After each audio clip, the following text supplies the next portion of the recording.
Hindi naman nagtagal sa pagkakagarahe ang two-time PBL Most Valuable Player na si Brooke Van Sickle. Tapos tuluyang magsara ang pinto ng Petrogas Angels, mabilis na sinalo ng Next-Led Chameleons ang Phil-Am Spiker bilang bagong muka ng kanilang muling pagbuo. Batay sa ulat ni Abante Tonight Insider Lito Oreto, nakarating agad sa kasunduan si Van Sickle sa Next-Led Chameleons makaraang magtapos ang kanyang kontrata sa pagtatapos ng 2025. Bago pa man maging public ang usapin ng posibleng merger o shared operations ng dalawang kampo.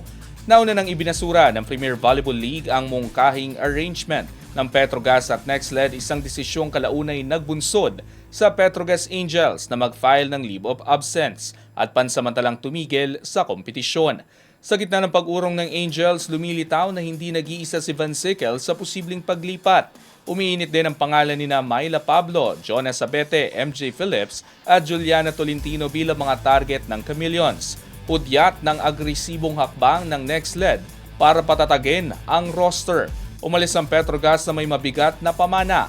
4 na kampyonato sa loob ng 7 taon, kabilang ang All-Filipino at Reinforced Conference titles noong 2024-25. Ngunit ang kwento ay malinaw.